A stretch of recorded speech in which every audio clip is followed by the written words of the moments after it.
puisque la première question qu'on peut se poser, c'est depuis quand il y a la vente aux enchères? Comment est né le domaine des Hospices de Beaune? Voilà. Bonsoir à toutes et à tous, je m'appelle Ludivine Griveaux, je suis le régisseur du domaine des Hospices de Beaune depuis le millésime 2015. Donc j'ai déjà à mon actif 10 millésimes, 9 ans. Ce qui fait la régisseuse. On peut dire la régisseuse. Tu as envie de dire la régisseuse? Alors on va dire la régisseuse. Alors je suis Ludivine Griveaux, la régisseuse du domaine des Hospices de Beaune.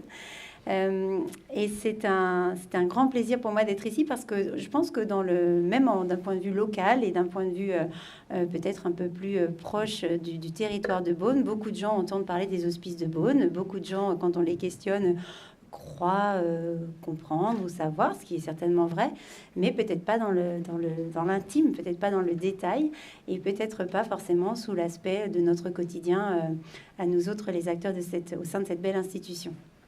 Alors, comment ça se fait qu'un hôpital se retrouve propriétaire de 60 hectares de vignes? Par quels moyens cela peut être possible?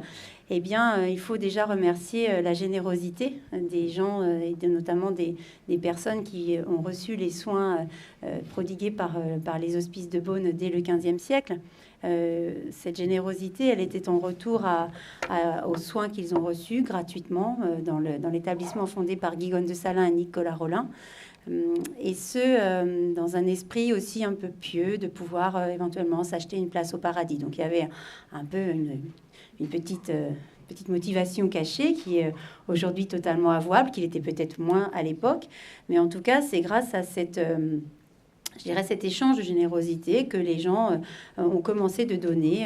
Alors, ça n'était pas que des vignes, ça a été des immeubles, des fermes, des bois, des champs, et bien évidemment des vignes. Alors avec la valeur du foncier que l'on connaît aujourd'hui, et pour vous dire que les dons continuent, ça paraît depuis le début complètement invraisemblable, mais c'est comme ça que c'est créé, année après année, siècle après siècle, le domaine.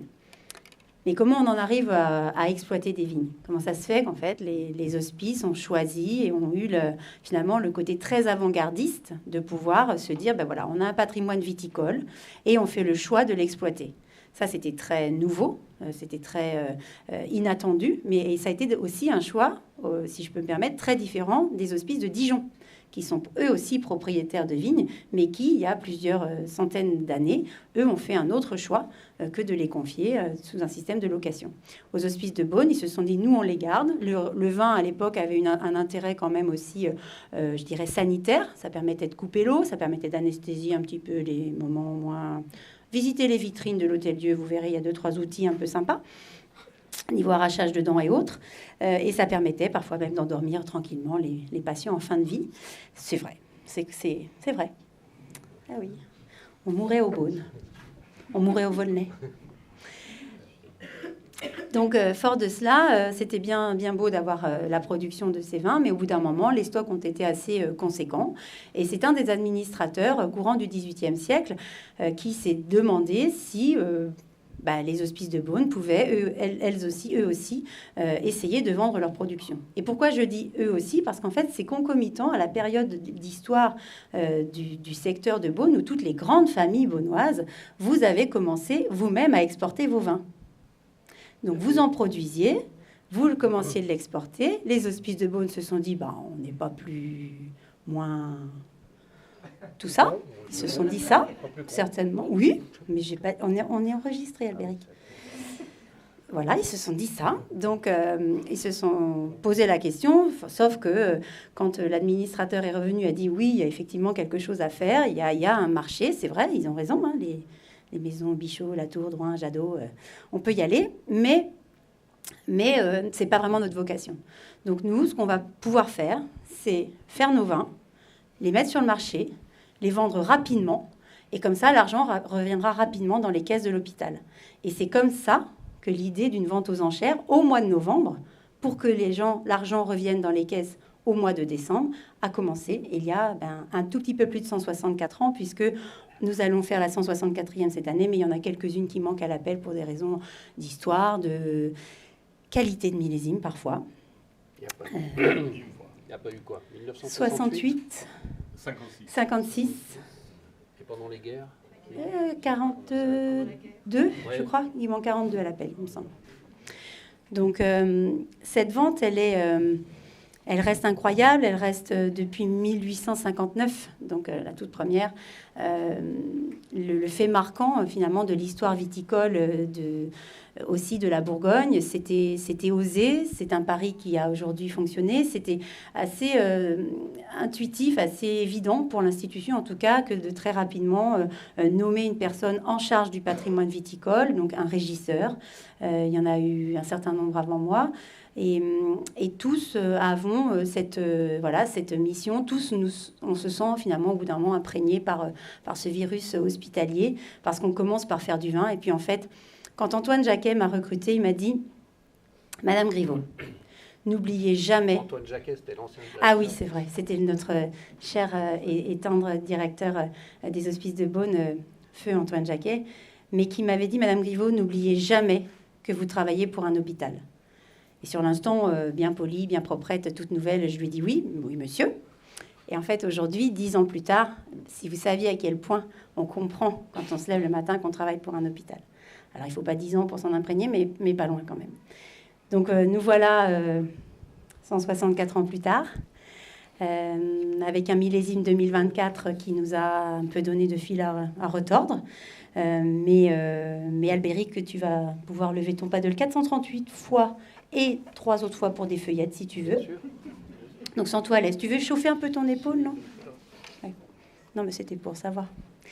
Et donc, tous les ans, effectivement, cette production est mise à disposition de l'hôpital. Et il faut comprendre que tout l'argent récolté est injecté pour les investissements hospitaliers. Ça n'est pas une ligne dans le fonctionnement de l'hôpital. Donc, pour ça, l'hôpital dépend toujours de son autorité de tutelle, qui est le ministère de la Santé. En revanche, pour tous ces investissements, l'hôpital ne perçoit pas d'aide de l'État pour ses outillages, ses améliorations, modernisations, extensions. Donc, le prochain projet qui consiste au renouvellement de l'hôpital, à sa reconstruction, projet de 86 millions d'euros, eh bien, c'est le bon exemple pour vous illustrer à quoi servent et serviront les fonds issus de la vente des vins depuis maintenant plusieurs années. Alors, c'est aussi le moment de parler de cette charité que l'on reçoit, mais que l'on a l'occasion de rendre, puisque chaque année, vous savez que, ou pas d'ailleurs, mais en tout cas, chaque année, une pièce de notre production est ressortie du lot de notre panier et mis à disposition de une ou deux associations en lien avec une cause choisie par l'établissement. Chaque année, on a eu la cause des femmes, on a eu la cause de l'enfance, on a eu la cause du bien vieillir. Cette année, c'est la cause du One Health, donc une santé globale, une approche pluridisciplinaire, une approche très transverse finalement entre l'humain, l'animal, l'environnement, la société, l'économie. C'est vaste, mais ça prend son sens, ça fait sens dans l'ère où nous vivons. Et cette pièce, c'est une enchère dans l'enchère. Et tous les fonds récoltés pour cette pièce dite des présidents ou pièces de charité, vous allez pouvoir la trouver sous deux dénominations différentes qui font un peu débat en interne. Parce qu'on ne sait pas s'il faut dire la pièce des présidents ou la pièce de charité, vous verrez. On pourrait faire un vote d'ailleurs. Et cet argent est redistribué en totalité à l'association ou aux associations qui sont mises à l'honneur chaque année. Cette année, c'est donc Médecins sans frontières. Vous avez pu le lire dans les articles parus depuis la conférence de presse d'hier. Et Global Gift Foundation. Donc avec des projets très transverses d'assistance à l'enfance, notamment avec beaucoup de prise en charge d'enfants en milieu défavorisé par Global Gift Foundation, et des projets de recherche sur les maladies transmissibles de l'animal à l'homme pour Médecins sans frontières. Et cette pièce des présidents, ça date de 1978. C'est une très belle année. Très, très belle année. Pour quelle oui. raison Je ne sais pas. Il faut demander à mes parents. Effectivement, tu as raison de le souligner, c'est quelque chose d'un peu plus récent. Pourquoi l'idée est arrivée? En fait, je pense que c'était certainement pour répondre, de ce que j'ai pu comprendre, pour répondre aussi à l'écueil de ne recevoir de l'argent que pour soi, et finalement d'avoir avec... je pense qu'au départ, c'était une décision très politique. Pour essayer d'un petit peu calmer les ardeurs, d'essayer de dire que on recevait de la charité, donc on en rendait. Et c'est devenu finalement quelque chose autour de laquelle maintenant presque la vente gravite plus que le reste. Alors j'ai encore un petit moment de parole. Je peux encore causer parce que sinon ils parleront jamais en fait. T'as une heure. Alors, je voulais quand même vous parler... ça ne marche pas très bien, votre truc. Hein. Voilà. Quand même. Donc, le régisseur, c'est quoi? Être régisseur au domaine des hospices de Beaune, c'est s'occuper de 60 hectares de vignes, aux côtés de 23 vignerons, 23 salariés. C'est 50 hectares de pinot noir, 10 hectares de chardonnay, répartis de Pouilly-Fuissé à Chablis, bientôt Vézelay. C'est aussi être en charge de la gestion, non seulement année après année, millésime après millésime du vignoble, mais c'est aussi en assurer la pérennité avec toutes les décisions sur le plus long terme, comme les arrachages et les plantations. Donc on joue aussi un peu à la dinette avec... là, je vous ai mis une photo pour que vous puissiez voir à quoi ressemblent finalement des bébés vignes quand on les reçoit. Et puis le résultat, quelques semaines après, quand tout va bien, quand il ne pleut pas trop... Je peux plus prononcer ce mot, moi. La pluie. La toi? Non. Chut, chut, chut. En fait, là, il pleut et on s'en fout, par contre. Hein, on est bien d'accord. C'est aussi aux côtés de ces 23 personnes et je suis entourée de Sébastien Lecomte, mon adjoint, sans qui, effectivement, les deux plateaux de la balance ne pourraient pas être équilibrés parce que c'est un travail très énergivore, très chronophage, puisqu'on doit être sur tous les fronts. Il faut gérer de l'humain, il faut gérer de la technique, il faut gérer du long terme. Et c'est en cela aussi que cette partie-là de notre métier est passionnante. Forcément, ensuite, on gère la partie vendange et vinification. Oui, il est possible que je grappille. Ça doit être des raisins de bâtard, là, je crois, ce jour-là. Ah, non, mais dis donc, j'ai goûté. J'ai vérifié la qualité. Donc, c'est à moi que revient aussi la responsabilité, enfin, moi, au régisseur, hein, attention, tout ce qui est mentionné ici, c'est pas Ludivine pour Ludivine, en fait. C'est la mission, la fonction du régisseur. Et ce serait un autre ou une autre personne, ça serait exactement la même chose. En tout cas, il se trouve que là, c'est moi qui me régale et que j'établis le planning de vendange avec, je décortique toutes les parcelles, jour après jour, semaine après semaine, et j'établis un planning de vendange. Donc, j'ai aussi la charge de la vinification. Donc là, je vous ai mis une photo pour illustrer une cuve de rouge. Ben, c'était cette année, hein, c'était au mois de septembre. On a commencé le 13 septembre sur nos pinots noirs ici, et puis on a intercalé quelques blancs au fur et à mesure des contrôles de maturité en 2024. Donc, c'est également faire les vins et c'est aussi accueillir, vous faire goûter, présenter nos bébés, sachant qu'effectivement, c'est un exercice assez délicat puisqu'on reçoit la planète presse, la planète pro, la planète amateur, la planète donneur de leçons, de vin... et que ça fait partie du job de pouvoir quand même aussi expliquer, partager. Je ne vais pas dire justifier parce que c'est pas le sentiment avec lequel je le fais, mais parfois j'ai l'impression que c'est plutôt positif. Et c'est aussi au régisseur de porter chaque fois le millésime, de porter l'institution, d'aller voyager aux côtés de nos acheteurs quand ces derniers nous font l'honneur de nous solliciter pour organiser des événements à travers le monde entier. Donc tu peux nous expliquer aussi, parce que c'est très particulier, comment tu es organisé pour le travail des vignerons, les tâcherons, etc. Ah oui, c'est vrai, tu as raison. C'est assez unique comme modèle. Mais du coup, c'est vrai que c'est improbable. Il faut prévoir 2 heures, je pense, la prochaine fois. Il faut que je revienne. Il faut qu'on revienne. Alors, la particularité des hospices de Beaune dans son organisation humaine, c'est que les 23 salariés sont autonomes d'un point de vue de leur outillage. Donc, quand on est recruté aux hospices de Beaune en tant que salarié vigneron, on arrive avec son pool, son sac de compétences, d'expertise, mais on arrive aussi avec un enjambeur, des charrues, une pulvée et tout son matériel. Alors ça, il faut remonter en arrière pour bien en comprendre l'origine. C'est-à-dire qu'au début où les hospices ont fait le choix, donc on parle de plusieurs décennies quand même en arrière, mais en tout cas au début où il a été fait le choix de s'occuper et de gérer ce patrimoine viticole, la compétence interne n'était pas là. Donc les hospices ont demandé à des vignerons qui étaient vignerons pour eux, hein, qui avaient leur propre domaine, d'être, je vais vous dire, support et de participer, de faire un petit bout de vigne parce que il se trouve que c'était à côté de la leur, donc ça tombait bien de faire la parcelle de Savigny, parce qu'on a des Savigny avec un tel, et puis comme ça, c'était moyennant finance, en contrepartie, il y avait une contrepartie financière, mais c'était au départ inscrit dans... on demande de l'aide, et puis chaque vigneron faisait un peu comme chez lui, pour la parcelle considérée menée par les hospices.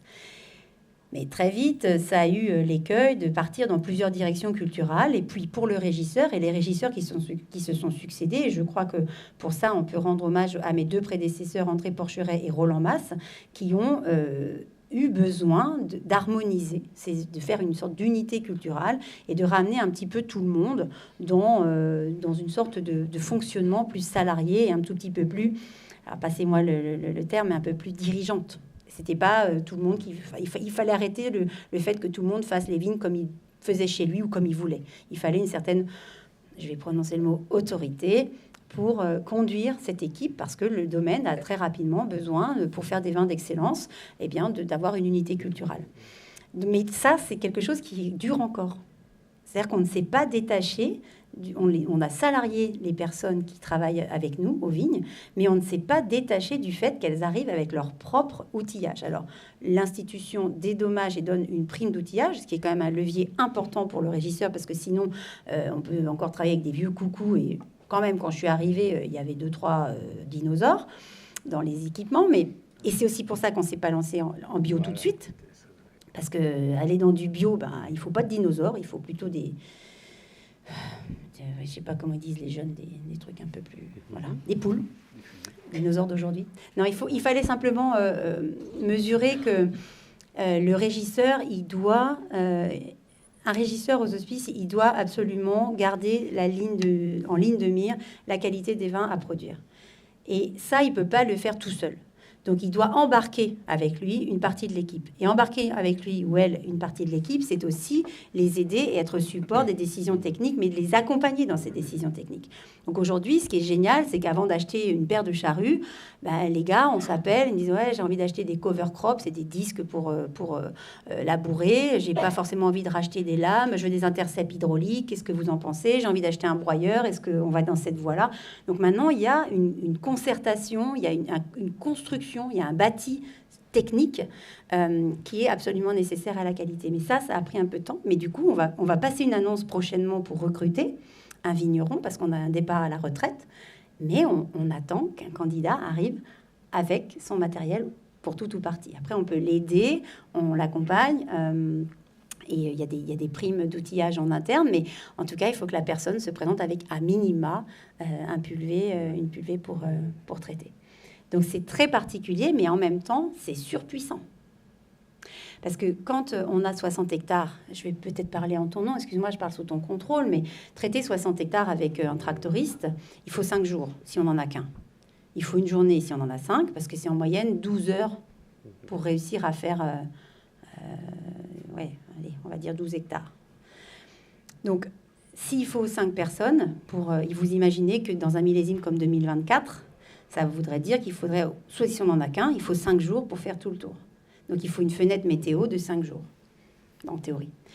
Eh bien, le régisseur au domaine des hospices de Beaune, sa grande chance, et je pense que c'est un confort, c'est un luxe, c'est qu'il appuie sur le bouton, il a envoyé son avis de traitement de dire qui, quoi, où, quand, combien, mais il y a 23 personnes qui partent traiter 2,5 hectares chacun.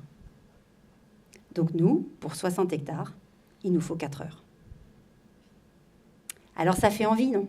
Ouais, ça fait envie. Ouais. Mais c'est une partie... Ouais. Mais alors, c'est pas du tout il n'y a pas de triomphalisme dans ça, parce que déjà, ça coûte quand même un peu de sous, disons-le. Mais au-delà de ça, c'est aussi lié à notre histoire, à notre organisation. C'est assez assumé. Il n'y a pas de tabou là-dessus. C'est un mode de fonctionnement qui est hors norme, mais qui a le mérite, finalement, de donner un peu de confort. En revanche, quand même, il y a quand même des matins où, au lieu de se sentir le régisseur d'un domaine de 60 hectares, on se sent le régisseur de 23 domaines de 2,5 hectares. Donc, ça démultiplie quand même les décisions, la communication, les orientations techniques, les arguments techniques, les engueulades, les désaccords avec les gars et les filles. Il y a 2 filles dans l'équipe. Ils ont leur propre vigne à s'occuper aussi. Oui, mais ça, c'est après. Je ne sais pas. Moi, je sais. C'est la condition. C'est absolument... alors, mais effectivement, ça a glissé avec le temps. Mais on ne me dit pas qu'on ne peut pas venir à une réunion obligatoire parce qu'on a une mise en bouteille ou un importateur, en fait. Ça, c'est hors de question. Et d'ailleurs, mais en fait, je le dis, mais personne, enfin aucun d'entre eux n'a. Faut mesurer la chance que l'on a d'avoir avec nous des vignerons passionnés, des experts. 2024, les fenêtres météo, elles sont tombées très souvent tôt le matin, tard le soir, un dimanche, un samedi, un 1er mai, un 8 mai. Et moi, j'ai toujours eu, il n'y a pas de souci, on y va. Bah oui, si vous voulez, on peut y aller même un peu après, ou on peut y aller dimanche. Donc en fait, on a quand même cette chance-là d'avoir des salariés qui sont passionnés, sur lesquels on peut vraiment avoir un appui fort. Et ça, c'est vraiment précieux. C'est un peu ta force que tu as pu amener toutes ces personnes avec toi, parce que c'était pas exactement ça au départ, quand une jeune dame avec 22 vignerons plus âgés et très masculins. C'est un peu plus difficile, mais c'est ta force que tu as pu... Oui. Alors, je pense effectivement, merci, c'est pas quelque chose qu'on ose dire, mais oui, bien sûr qu'il faut embarquer tout le monde, il faut convaincre, il faut asseoir une certaine légitimité. Alors, c'est vrai aussi, pour tout partager, hein, que cette légitimité à ce poste, autant elle n'a fait aucun doute dans nos partenaires extérieurs au domaine, c'est-à-dire que les maisons de négoce, les autres vignerons qui n'étaient pas salariés, les maisons de vin ont vu plutôt mon arrivée avec enthousiasme, disons-le, et puis avec un petit, on va voir ce dont elle est capable, la petite là. Et en interne, c'était plus compliqué, mais en même temps, avec le recul, je pense que c'est humain. Mais j'avais dit à Antoine Jacquet, écoutez, s'il y a une erreur de casting, on se fâche pas, on comprendrait. Mais moi, je suis sûre d'être la bonne personne au bon endroit. Je suis sûre. Mais c'est juste une question de temps. Par contre, on a des fois un genou à terre, ça c'est sûr. Et un peu plus en tant que femme, ça c'est vrai. Mais j'avais, dans ma vie d'avant, j'avais eu le bonheur de nouer des liens avec la viticulture parce que j'achetais des raisins et des moûts pour une maison de vin. Et c'est aux côtés des vignerons à qui j'achetais des raisins et des vins et des jus que j'ai aussi forgé mon expérience, mes connaissances. Et quand ils ont commencé à voir que quand même, elle y connaissait quelque chose... Mais il y a une petite anecdote. J'ai le droit d'en donner une, après je passe la parole. Quand j'ai été nommée, il fallait pas le dire tout de suite, pour différentes raisons, mais j'ai participé à une dégustation et j'étais en train de déguster. Je savais, moi, que j'étais nommée. Ça ne se savait pas trop encore dans le monde viticole. Et j'entends derrière moi, hospice, alors forcément, en bonne commère, je tends un petit peu l'oreille discrètement, vous voyez bien, on se recule un petit peu. Et puis, j'entends, enfin, Dieu, c'est pas vrai qu'ils nous ont foutu une bonne femme là-dedans. Fin de citation. Hein. Je ne l'ai pas dit comme ça. C'était pas toi. Non. Bon. Et du coup, là, pour ceux qui me connaissent, je pense que vous ne serez pas surpris. Je suis allée vers la personne et je lui ai dit, la bonne femme. Là-dessus, bon, ça se passe avec plutôt un petit sourire, mais lui, ça n'a pas dû faire pareil, parce qu'en fait, quand j'ai pris mes fonctions le 5 janvier, ça c'était au mois de novembre, il a passé la porte. C'était un des salariés. Donc, je lui ai retendu la main et je lui ai dit, on ne s'est jamais rencontrés, on fait comme si c'était la première fois. La bonne femme. Voilà, c'était juste pour clôturer le débat, mais c'est aujourd'hui une grande fierté, pour plein de raisons, à la fois personnelles, bien évidemment, mais aussi techniques et puis humaines. Il faut bien avoir en tête aussi, pour rebondir sur ce que disait Ludivine, c'est que d'un point de vue, on va dire, réglementaire, entre guillemets, c'est que depuis le début de cette vente des vins des Hospices de Beaune, sont autorisés, entre guillemets, à acheter les pièces des gens qui sont en capacité d'élever le vin, de le mettre en bouteille, puis ensuite de l'expédier. Et ça, c'est toujours d'actualité. C'est-à-dire que peu importe, vous êtes quelqu'un, peu importe d'où un Chinois qui arrive, il ne peut pas venir embarquer les pièces et aller les mettre en bouteille au fin fond de la Chine. J'ai rien contre les Chinois, c'est pas j'aurais pu dire n'importe qui d'autre. Donc c'est quand même, dès l'origine, le négoce ou les domaines, hein, faisait partie c'était un maillon indispensable qui a perduré jusqu'à aujourd'hui. La grande révolution, mais ça Jasper, tu pourras peut-être aussi en parler, c'était en 2005. Jusqu'en 2005, on achetait des lots. On n'achetait pas des pièces, on achetait vraiment un lot de pièces. Arrivé, bon, ben, voilà, le Beaune Guigone de Salins, nous mettons à la vente, disait le commissaire-priseur, 12 pièces. Donc quand on levait le doigt, c'était pour acheter 12 pièces. Si bien que même si un particulier pouvait quand même acheter, se coller 12 pièces ou 8 pièces d'un coup, c'était compliqué. Et ça a été une vraie révolution pour le bien de l'hôpital, bien sûr, de pouvoir fragmenter ces lots et de donner la possibilité soit à des professionnels ou à des particuliers de n'acheter qu'une pièce, 2 pièces, 3 pièces, etc.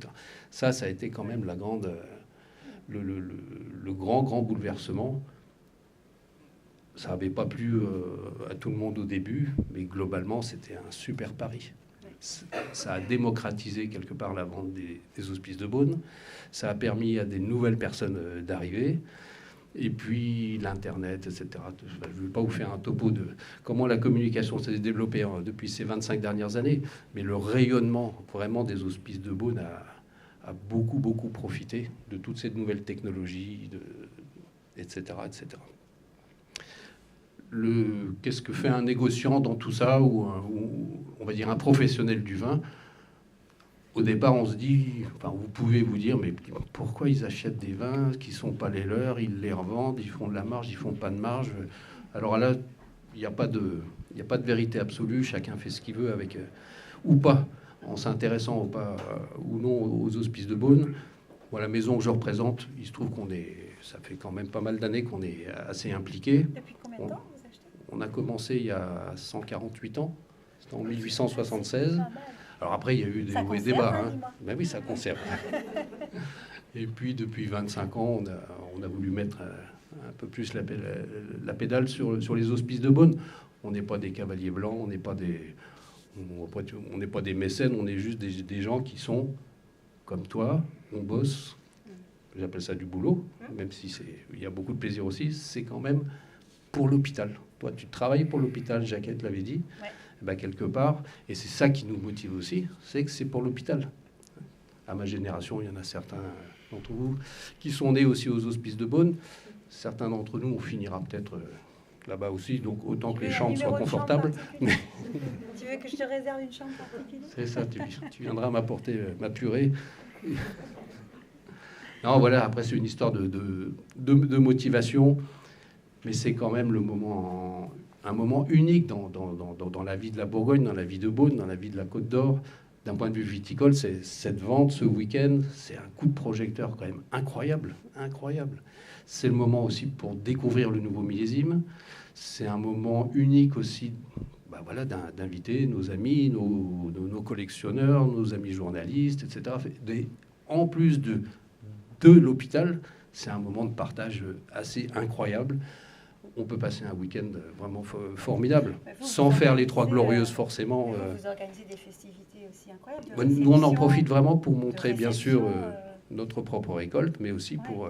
on fait venir tous nos amis, puis on essaye de les motiver sur les hospices. Ça, c'est clair. Et de leur expliquer que les vins sont très bons, que ça vaut le coup, et que eux aussi, ils peuvent faire acte de charité en faisant ça. Je m'avance peut-être un petit peu, ou je ne pense pas que s'il n'y avait pas le côté caritatif, le succès des hospices de Beaune serait à ce niveau-là. Si on est lucide, objectif et légitimement, cette partie charitable, elle est vraiment importante et il faut vraiment toujours insister là-dessus. Toujours. L'hôpital de Beaune, sans les hospices, je ne sais pas ce que serait l'hôpital aujourd'hui. D'un point de vue de l'ARS, de l'Agence régionale de santé, est-ce que l'hôpital existerait encore? Oui, c'est possible que la politique de santé française actuelle ne joue pas forcément en faveur des hôpitaux de proximité. Et les hospices veulent un hôpital généraliste, un hôpital de secteur, en fait, avec toute une diversité de médecine, mais avec une maternité qui est accrantée dans son niveau, avec un accueil gériatrique qui est incroyable, avec des SSR cardio, avec 700 naissances par an. Enfin, c'est aussi 1000 lits. Il y a quand même un territoire fort et un support très fort. Hier, à la conférence de presse, tu étais là. J'ai voulu que Madame Moraillon, notre directrice adjointe, elle donne des chiffres. Parce qu'en fait, personne ne sait que c'est 6 EHPAD, que c'est 1500 agents, que c'est pas que 60 hectares de vignes, en fait. C'est plusieurs. plusieurs hôpitaux même. C'est même plusieurs hôpitaux avec Nuit Saint-Georges, Arnel-Duc, Sœur, et puis tous les sites annexes qui sont rattachés alors administrativement, mais et Nuit Saint-Georges. Et ça, c'est aussi une entité. Ça a été aussi un des artifices pour créer ce GHT, le groupement hospitalier territorial, qui était imposé par l'État. Et si Antoine Jacquet n'avait pas initié ces fusions avec les différents sites pour être trop gros pour être absorbé par Dijon, on aurait été absorbé par Dijon ou Châlons. Je sais pas, là on dit la Côte d'Or, mais on aurait certainement été absorbé. Donc l'idée de Jenny, c'est quand même aussi de rassembler les petits pour être plus fort que le gros. Et puis, on n'en a pas forcément conscience, parce qu'on vit un peu au quotidien, on passe devant l'Hôtel-Dieu X fois par semaine, mais quand on se remet dans l'histoire, quand on se remet il y a 600 ans, mais quelle chance, quelle bénédiction on a eu d'avoir ce Nicolas Rolin et Guigone. C'est quand même dingue. Et le message qu'ils ont voulu transmettre, s'il peut continuer de se transmettre aujourd'hui, sous d'autres formes certes, mais que le message de fond continue, c'est merveilleux. Et qu'en plus, un hôpital vigneron, j'en connais pas beaucoup sur la planète, que ce soit un hôpital qui défende le vin, je trouve que vis-à-vis de tous les ayatollahs qui nous disent un premier verre c'est cancer, ben, je trouve ça pas mal quand même. On s'entend très bien avec le service addicto, hein, Oui. D'accord. Il y a des bonnes relations entre le domaine et la dictologie. Ouais, mais c'est pas le cas partout. Quand on entend ce qu'on entend, qu'on voit ce qu'on voit. Et qu'on voit ce qu'on voit. Voilà. Dans tout ça, il faut aussi un commissaire-priseur qui était ce qu'il était avant 2005. Et puis voilà, il a fallu s'ouvrir aussi. Il a fallu sûrement changer pas mal de choses dans la communication. Est arrivé en 2005 Christie's, si je me souviens bien, qui est resté pendant 15 ans, puis Sotheby's. Et puis il fallait aussi, c'est là où je vais te passer la parole, Jasper, c'est pas le tout que Ludivine ou que nous on dise d'une manière totalement objective. Oui. Les vins sont bons, c'est encore meilleur que l'année d'avant. Il fallait quand même des avis éclairés, neutres, et puis aussi de plus en plus, mais ça bon, je te laisse la parole. Jasper, qui es-tu, à quoi tu servais aux hospices de Beaune? Bonsoir tout le monde, je suis ravi d'être ici. On m'appelle des fois le plus bourguignon des Britanniques ou des fois le plus britannique des bourguignons. Et voilà. Et donc, en fait, j'ai été négociant en vin en Angleterre pendant 40 ans. Je suis devenu un peu spécialiste en vin de Bourgogne. Bonne chance. Avant ça, ma formation était en historien des Moyen-Âge. Donc, il n'y avait rien de plus exceptionnel dans les Moyen-Âge que le cours de Burgundy, de Bourgogne. Et voilà, donc j'ai connu un peu cette histoire du 15e siècle, un peu Nicolas Rolin, qui était relativement rapace apparemment dans sa jeunesse. Et c'est pour ça qu'il a voulu redonner quelque chose plus tard dans sa vie. Donc arrive un moment quand j'ai pris ma retraite de tout ce qui est commerce. Je n'aimais pas trop le marché un peu malsain. Et j'étais invité de reprendre comme consultant pour les hospices de Beaune le rôle qui a été super bien fait avant par Anthony Hansen, qui, comme moi, il est Master of Wine anglais d'origine. Et donc, il est arrivé à sa retraite en 2015. 2015 qui était première année de Ludivine. Bon, le rôle que j'avais, c'était de... En fait, il fallait faire un peu de bruit sur les hospices de Beaune, de décrire le millésime, la saison, le vin. Donc, évidemment, j'ai suivi la saison. Je suis passé aux hospices pendant les vendanges. J'ai assisté un tout petit peu à une table de tri, des choses comme ça. Je m'entendais bien avec Ludivine. Clairement, tu n'as pas beaucoup de temps pendant les vendanges. Tu es très pris, mais il y avait beaucoup de courtoisie tout le temps. Et donc... J'ai fait la connaissance de toute l'équipe. Et à la fin, il fallait travailler avec la maison Christie's d'abord et après Sotheby's. Donc, deux maisons d'origine britannique qui sont devenues françaises depuis. Et voilà. Et donc, je devrais écrire des mots sur le millésime, de déguster puis commenter sur les vins, de voyager un peu partout dans le monde, des semaines... En Chine, par exemple, quand on se levait à 5 heures du matin, pas le temps pour le petit déjeuner. On prenait l'avion pour une autre ville. On arrive à midi, on fait un déjeuner. Après, un truc avec le presse dans l'après-midi, un grand dîner. On dormait à 1h du matin, on se levait à 5h. Demain, c'est où? On ne savait pas presque. On arrivait à l'aéroport, où est-ce qu'on va aujourd'hui? Et donc, aussi un peu en Europe, aussi, en Norvège, Suède, deux marchés complètement différents, mais collés l'un contre l'autre, mais très différents. Et donc, je faisais ça. Et puis, il y avait des années plutôt faciles, des années très, très compliquées. Je vais juste rapidement faire mon parcours entre 2016 jusqu'à l'année dernière. Donc, j'ai démissionné parce que j'ai déjà fait pour 8 ans. Je n'avais plus le temps nécessaire de travailler comme moi je voudrais travailler. Peut-être j'avais donné mes idées et c'était le tour de quelqu'un d'autre de reprendre. Donc, alors juste avant moi, il y avait 2015. On a battu des records. C'était la première année de Ludivine. Aussi, il y avait cet horrible spectacle au Bataclan. Et donc, il y avait une ambiance incroyable. Ouais, c'était 3 jours après, il me semble, comme ça. C'était le 13 novembre. C'était Voilà. le vendredi qui précédait. Voilà, et donc, comme ça, on ne savait même pas si c'était possible de continuer la vente. Et donc, les gens, quand même, ils ont voulu donner cette année-là. C'est un grand millésime en plus, donc battu des records de loin. Oui. Alors, arrive le pauvre Jasper, 2016, catastrophe de gel, début de l'année. Et donc, le problème là, c'est qu'on n'a pas les catastrophes. Et les clients, ils ont entendu catastrophe, ça ne peut pas faire du bon vin. En fait, les vins sont très bons en 16, mais il n'y avait pas beaucoup. Donc, mais ce n'était pas un bon message. Il ne restait plus personne de l'équipe de Christie's avant pour m'aider, donc je me trouvais un peu seul, sans vraiment une idée de ce qu'il fallait faire.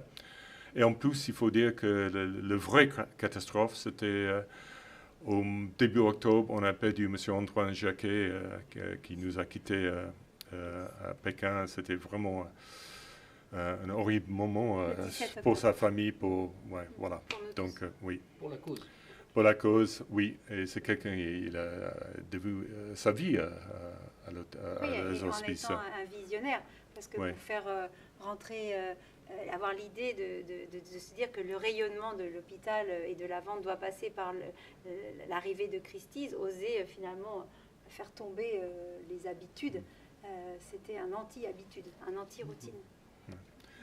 Quand même, 16, avec toutes ces catastrophes, c'était quand même le deuxième plus réussi vente jusqu'à cette époque-là, mais on a fait mieux en 17. 18, on a frôlé la catastrophe parce que, j'étais en dégustation 4 jours avant la vente chez un négociant et il m'a dit, mais Jasper, ça sera compliqué cette année, tu n'es pas au courant? Ah bon, quoi? Mais il y a France Télécom ils seront en grève le dimanche de la vente et ça ne sera plus possible de le faire. Merci Alberic pour cette piège. Tu m'as piégé pendant 30 secondes. J'espère que tu le souviens. Mais en fait, non, c'est super bien passé. Il y avait énormément de vin à vendre. On a fini la vente à 10h du soir, il me semble. Mais là, encore des records complètement battus. 19, à peu près avance. 2020. Alors là, franchement, très, très compliqué. Il y avait le Covid.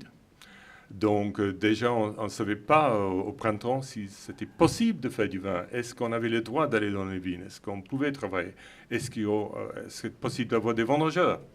En fait, tout était possible, mais il y avait encore un confinement à l'automne. Que faire?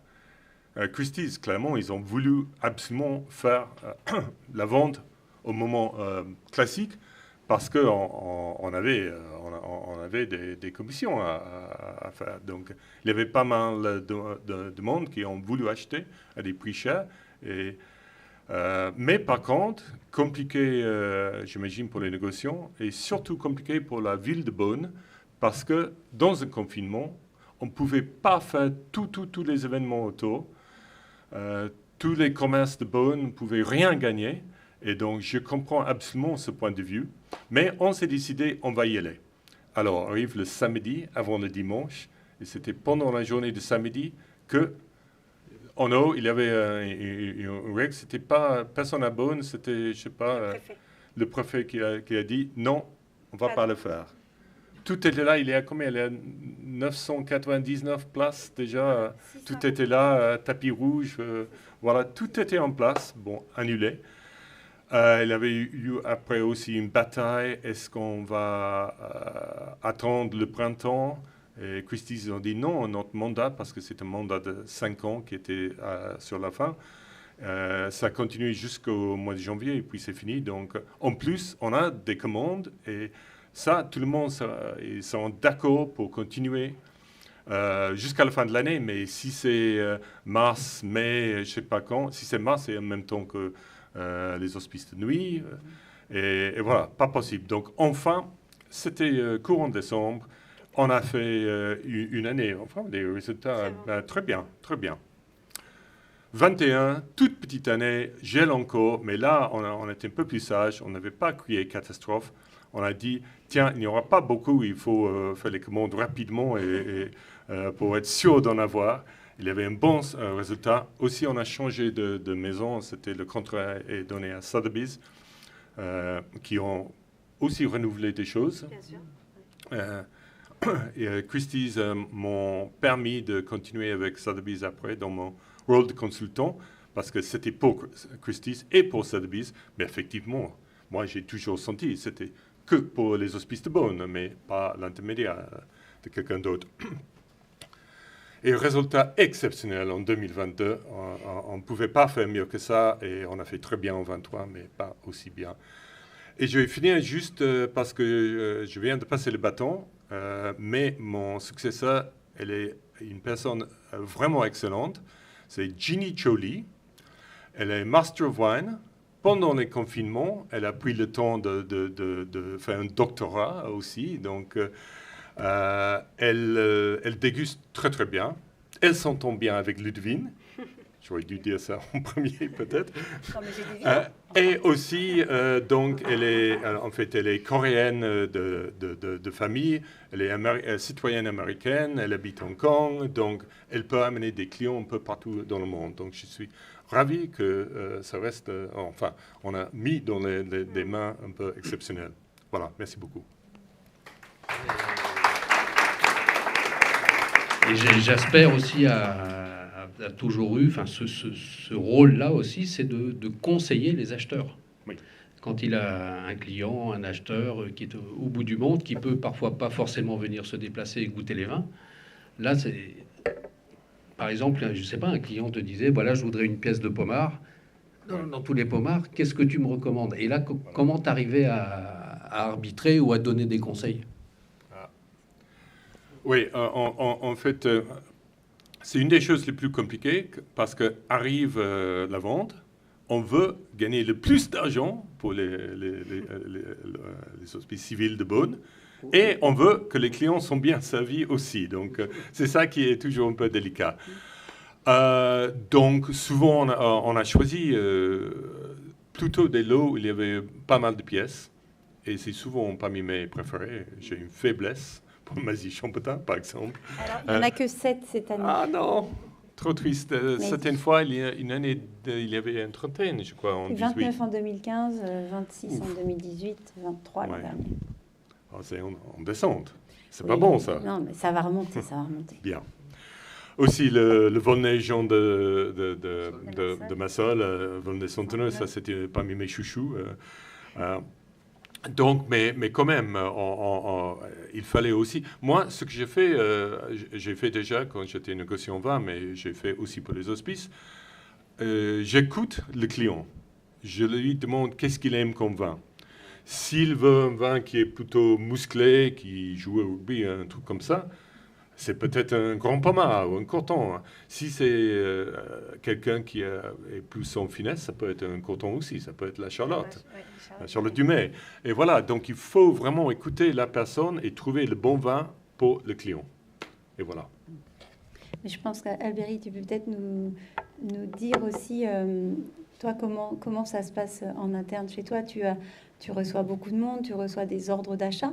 Tu as des gens qui te donnent quoi? Un budget, ils te disent je veux absolument un Savigny, ou ils te disent j'ai tant et essayer de me trouver quelque chose. Comment toi tu arbitres finalement, parce que tu dois avoir plein de Non, demandes. on a vraiment des profils très très différents. De combien de pays? Très différents. Chaque année, on a à peu près une vingtaine de nationalités qui sont représentées parmi nos invités.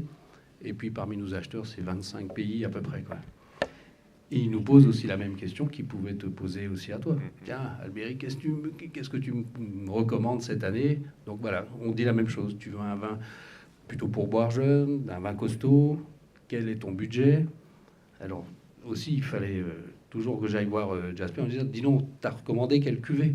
Parce que si moi je recommande la même, Ça va mettre le bazar. ça va être chaud. Ouais. Et ça, c'est aussi, je dis ça pour la plaisanterie, mais on est toujours écartelé entre deux volontés, pas forcément contradictoires, mais un peu paradoxales. Un, comme je le disais tout à l'heure, c'est pour l'hôpital, donc plus ça va aller haut, mieux ce sera.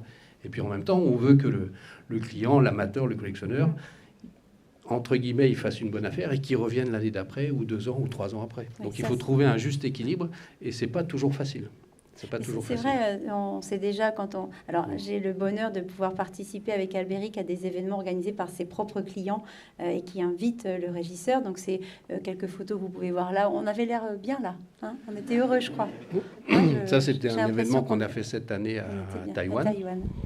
On en avait fait il y a quelques années à Singapour. On avait... On a fait Hong Kong, Parce on que a fait- aussi, ceux qui peuvent pas se déplacer veulent voir la tête du vigneron, entre guillemets. Ils veulent écouter la belle parole, veulent même goûter des vins des années précédentes. Donc nous, on garde toujours, dans toutes les pièces qu'on achète, on en garde Ouais, c'est ce que toujours je voulais 5, expliquer. 10, 15 pour le futur et pour les faire déguster. Et c'est bien aussi que les hospices Voilà. gardent de temps en temps quelques pièces. C'est même assez récurrent.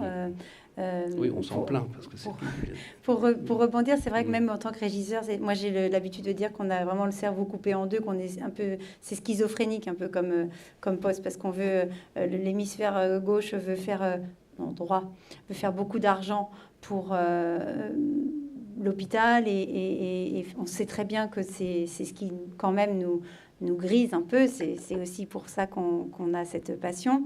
Et puis on a quand même aussi l'hémisphère gauche qui dit non mais attendez, il faut que ce soit accessible à tous. Si c'est pour dégoûter les gens de cette vente, qui s'en déprennent, qu'ils la prennent un peu de haut finalement, de dire non mais ce sera jamais pour moi, de se dire même nous, on n'a pas les moyens de se payer les vins qu'on fait. Donc c'est toujours certainement un peu entre tout ça que la vérité se situe, c'est-à-dire que ça reste une vente aux enchères. Donc, est-ce que ça les vaut? On nous pose souvent cette question, mais est-ce que ça les vaut? À une enchère, l'article qui est vendu, quoi que ce soit, vaut le prix que les gens sont prêts à y mettre. Et ça, c'est une composante que l'on ne maîtrise pas. En revanche, on peut quand même orienter, on peut aider, on peut aussi cautionner ou pas dans une certaine limite. Et puis parfois, ça s'emballe. Et puis parfois, ça s'effondre. Mais en tant que régisseur, en tout cas, c'est le jeu. C'est vraiment le jeu à accepter que de pouvoir envisager qu'une vente s'envole sans triomphalisme au bout. Et puis qu'une vente s'effondre sans aller au fond du trou non plus en termes de morale et de jugement de la qualité des vins. Donc c'est important quand même de dire que les hospices de Beaune, pour participer à des événements, et notamment Jasper, quand il a évoqué les dégustations que les maisons d'enchères organisent, Christie's, puis maintenant Sotheby's, dans leurs différents pays. Pour ça, on est support et on envoie des vins dits de la réserve. Alors, vous en avez certainement déjà entendu parler parce qu'on est des petits filous. On dit qu'on vend tout, mais on vend pas tout. On en garde un peu. Déjà parce qu'on aime bien les boire quand même, on aime bien les partager, et aussi parce qu'il y a 3 raisons pour lesquelles on garde les vins, d'un peu de vin, ce qui représente entre 2 et 5% de la production chaque année. La première raison, c'est qu'à la boutique, on a de l'Hôtel-Dieu, on a un tout petit rayon où on garde quelques cuvées emblématiques, jamais dans des grandes quantités. C'est epsilonesque par rapport à ce qui est produit, mais il faut quand même que entrée presque gratuite, sortie beaucoup payante. Donc ça reste un musée. Et il faut effectivement pouvoir proposer. Mais l'idée, c'est aussi d'être prudent parce qu'il y a beaucoup de maisons de vin qui ont leur propre point de vente en ville et il ne s'agit pas de devenir le concurrent de nos propres acheteurs. Donc il y a quand même un gros bémol et on n'est pas du tout, on n'a pas la vocation à la boutique de l'Hôtel-Dieu de vendre nos vins en bouteille.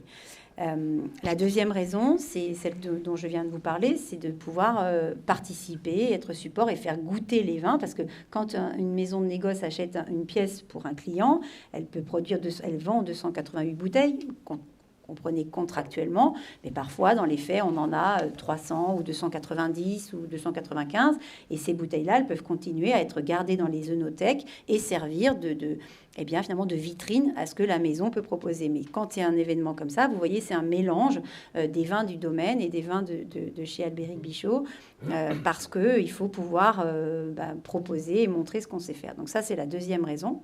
Et la troisième, eh bien, c'est la plus sympa, c'est que nous sommes 1500 agents et que pour Noël, on a un cadeau et on se fait remettre 6 bouteilles. Voilà. Donc il faut quand même garder 9000 bouteilles par an. Alors ce sont très souvent et quasiment tout le temps des cartons panachés. On n'a pas beaucoup de blancs, alors, parce qu'on en produit moins et on en garde par définition moins. Mais en tout cas, on a le bonheur en tant qu'agent hospitalier de pouvoir se faire offrir un petit carton, un joli carton quand même. Un carton un peu sympa. Et puis alors, celui qui décide de ce qu'il y a dans les cartons, c'est le régisseur. Non, mais j'ai pas dit que... Mais tout le monde a le même carton? Ah oui. Ah bah oui. Ah bah oui. Mais je sais pas. Ah bah quand même. Non, mais toi, t'es fou, toi. Quelle question. Pour les préférés. Mesdames, vous êtes d'accord? Ah mais oui, j'ai mes collègues qui sont là. Tout ça aussi, c'est d'expliquer à qui veut bien l'entendre qu'est-ce que c'est que cette vente des hospices de Beaune. Moi, j'ai encore des amis qui peuvent m'appeler la semaine d'après.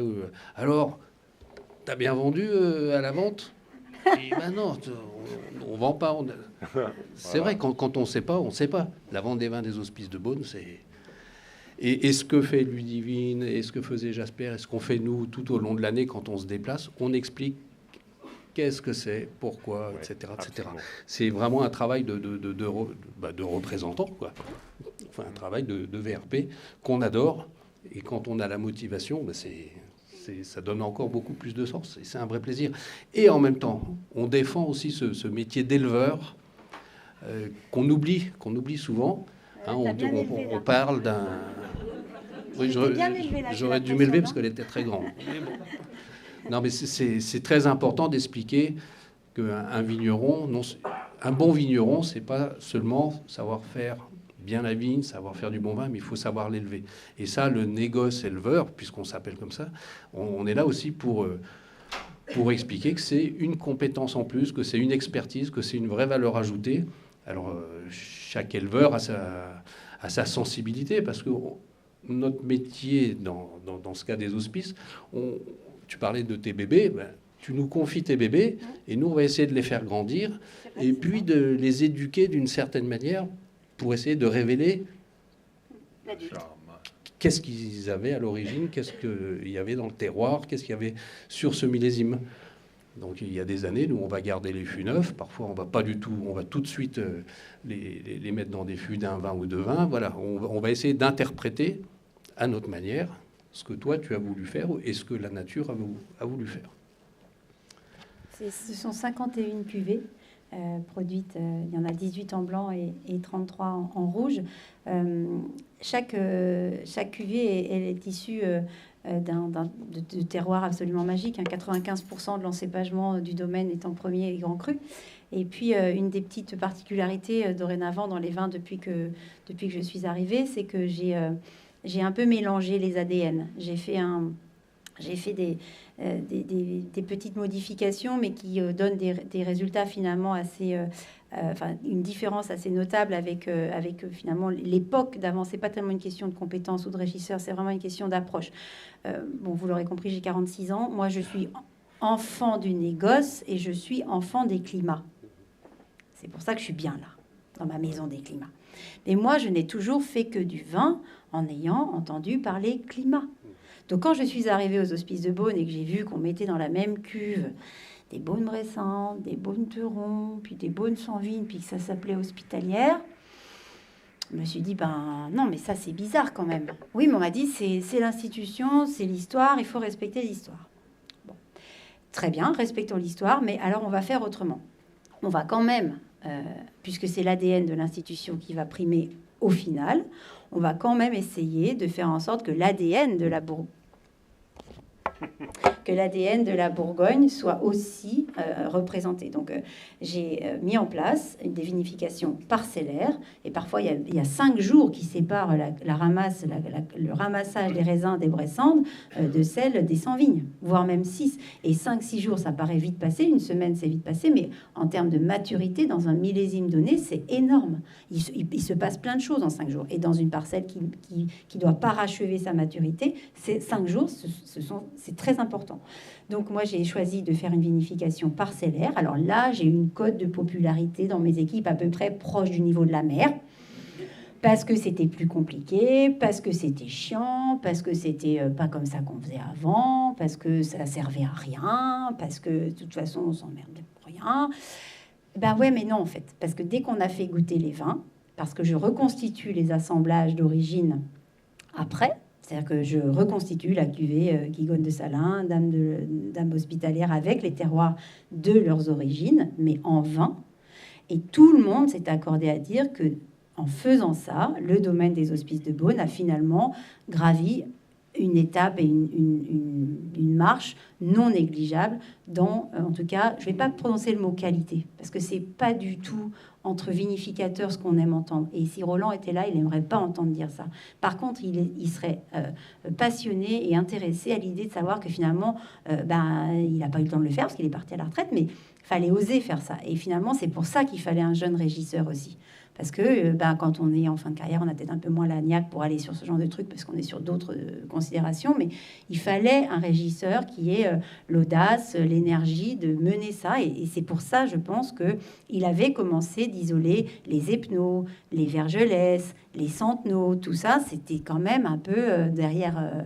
Voilà, nous, on a parachevé ça avec les Cortons, puisqu'il y a 2 ans, on a fait naître la 4e cuvée de Cortons, isolée, revendiquée dans son terroir, dans son climat, pour arrêter de les mélanger, parce qu'à chaque fois, c'était moins bon assemblé que tout seul. Donc, il y a un moment donné, il faut arrêter. On a convaincu la direction, et on a expliqué, Jasper a quand même mis une petite sauce aussi pour dire oui, je suis d'accord, c'est bien meilleur. Merci. Puis c'était vrai. Et on voit comme ça que ce domaine, il fait que commencer dans son approche. Il fait que dans son approche de ses climats, dans son positionnement.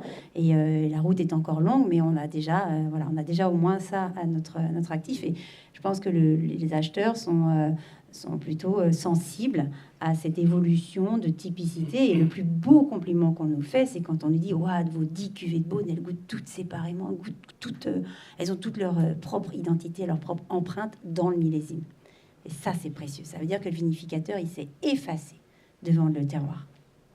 Tout à fait, les grands terroirs. À qui? À toi. Toi. Non, j'espère. Bon.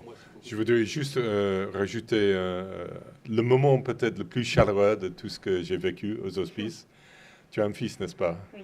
Oui, des filles aussi, mais un fils. Oui. Et donc, j'ai eu le plaisir de présenter un fils de régisseur, donc fils de Ludwig, un autre fils de régisseur, qui était là en dégustation. C'était un grand vigneron de Volnay, qui avait 91 ans à l'époque. C'était Michel Lafage. Et donc, de pouvoir présenter Michel à ton fils et l'inverse, ça, c'était un moment très émouvant. Voilà. Je voulais juste partager ça. Alors, une petite anecdote, alors. On peut revenir? Je vais voir Madame Carambeu. C'était vraiment quand même... Madame Carambeu, donc c'était une des coprésidentes de la vente. Et puis, au moment de la pièce de charité, vous vous souvenez, à l'époque, elle était ambassadrice des lunettes Atoll. Et elle a dit, voilà, elle s'adressait à la foule, s'il y en a un qui dit, je sais plus, 200 000 euros, je promets, je vais lui offrir mes lunettes. Très bien, les enchères se font. Il se trouve qu'on avait quelques acheteurs avec nous qui étaient assez enclins à monter les enchères. Et donc, pour le compte de nos clients, j'ai monté la cuvée, mettons, à 200 000. Et je me suis dit, la grande, on va voir jusqu'où elle était sincère ou pas. Elle est descendue dans l'arène, elle est venue, et elle m'a filé ses lunettes.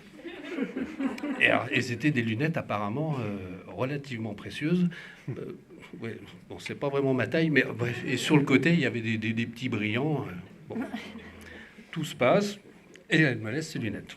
Elle remonte, Et puis, un quart d'heure, 20 minutes après, il y a un monsieur qui vient me voir, qui se met à genoux pour pas gêner le déroulé de la vente. Il me dit: ah, monsieur, vous pourriez me redonner les lunettes? Ah bon? Mais pourquoi? Ben, on va vous mettre les verres à votre vue. Tu parles que j'allais porter des lunettes comme ça? Sûrement pas. Et puis, quand même, j'essaye les lunettes. Et je m'aperçois en fait que Adriana Carambeu, elle voit très très bien. C'était pas du tout des verres correcteurs. Et j'ai compris qu'après, que le gars qui venait de chez Atoll, en fait, c'était des vrais brillants, des vrais petits diamants, et qui voulait me refourguer, je pense, des trucs avec des faux après. Donc on l'a gardé. La paire de lunettes, je ne sais pas combien ça vaut, mais elle est en sécurité dans l'attente de finir sa vie aux hospices quand vous allez refaire tout le circuit dans une vitrine, etc. Enfin ça, M. Jacquet le savait, Oui. M. Corr le sait. Donc quand c'est prêt, on vous les redonne. Donc pourrait voilà, peut-être les essayer, voilà pour non la grande. Non, elles sont pas Ça attanues. donne pas les Elles jambes, sont non, pas vous pouvez pas attanues. pousser les jambes. Voilà pour la petite anecdote. Et dire aussi que ces personnalités qui viennent, dans 99 fois sur 100, c'est quand même des gens, même s'ils sont très connus, ils sont quand même très généreux. Ils font le déplacement, ils défendent des causes, ils font parler des hospices. On a découvert là, hier donc, qui venaient, et là il y a des très belles personnalités aussi. C'est ça, les parrains ont été nommés hier, donc pour Médecins sans frontières, c'est Dominique West et Zabou Bretman, et puis pour la Global Gift Foundation, c'est Eva Longoria et Jean Reynaud. Donc bon, moi je refuse d'être catégoriquement sur les photos, hein, parce qu'elle est trop jolie. Non, elle est trop jolie. 1m57. Oui, mais c'est pas grave, 1m57, elle est jolie quand même. Donc c'est vrai qu'on a... alors, je suis étonnée qu'il n'y ait pas... on n'avait pas encore eu le temps des questions-réponses, mais du coup, comment on choisit la pièce de charité et questions subsidiaires? Comment les associations sont choisies? Et qu'est-ce que c'est que cette histoire de parrain? Pourquoi ça sort si tard? Et blablabla. Alors, ça, c'est vraiment les coulisses, là. Hein. On est dans le dur. Il était une fois les hospices qui décident à un moment donné, il y a un peu de temps déjà de ça, compte tenu de quelques écueils passés, à savoir des parrains qui s'annoncent mais qui ne viennent pas à la dernière minute, des associations qui vous promettent des parrains un peu quand même sympas, disons-le, parce que c'est le combo, il est sympa d'avoir l'association qui parle à tout le monde et la personnalité qui va bien. Ne nous cachons pas que c'est quand même un peu plus vendeur. Donc c'est une combinaison quand même que l'on peut qualifier de nécessaire. Mais il y a des fois, on a été planté, pour ne pas dire autrement, par les associations avec, par des parrains ou des marraines qui ne se sont pas venus ou qui ont très peu joué le jeu.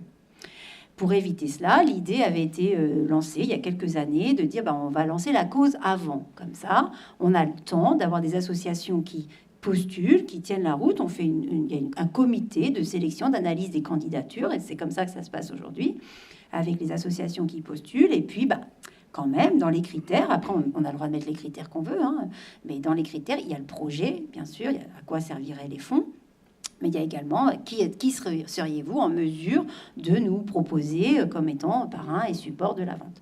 Donc ça compte quand même. Il faut pas, c'est pas trahir un secret que de le dire. Puis de toute façon, on voit bien que c'est vrai.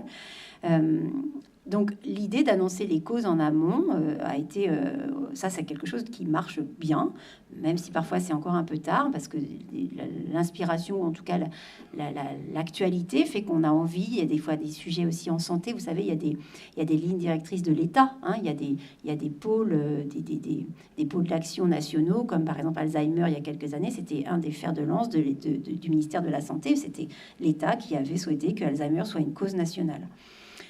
Donc il y a eu l'enfance, il y a eu les femmes, il y a eu le bien vieillir, et cette année avec One Health, donc on est vraiment dans l'établissement d'une cause en amont. Et quand les associations postulent, après finalement il y a très peu d'associations qui ont déjà un parrain ou une marraine un peu fun. Donc Sotheby's rentre dans la danse à ce moment-là, ou Christie's à l'époque, en tout cas le commissaire-priseur rentre dans la danse, parce que eh bien, ils sont peut-être quelques occasions de dire, bah, tiens, pour telle association, c'est vrai qu'il n'y a peut-être pas de parrain, ou alors que le parrain n'est pas très connu, mais nous, on a une célébrité qui accepterait de porter la cause. Et c'est comme ça, après de nombreux échanges, et parfois qui prennent du temps, qu'on arrive à des annonces, un peu, des effets un peu d'annonce. Alors que moi qui m'énerve passablement, mais que voulez-vous, c'est comme ça. Mais parce que des fois, le calendrier ne nous laisse pas le choix. Figurez-vous que quand on les connaît, les associations, il y a eu des années, ça a été le cas, on les donne rapidement, on les nomme rapidement. Mais quand les associations, parce que le parrain ou la marraine n'est pas sûr, elles-mêmes ne sont pas sûres, eh bien, on tarde un peu à donner l'information. L'année dernière, vous avez connu les associations tôt, mais les parrains tard. Cette année, on connaît tout en même temps, plutôt dans la moyenne habituelle. Il y a 2 ans, tout était tôt, à la fois les assos et les présidents. Donc, vous voyez, il n'y a pas vraiment de protocole.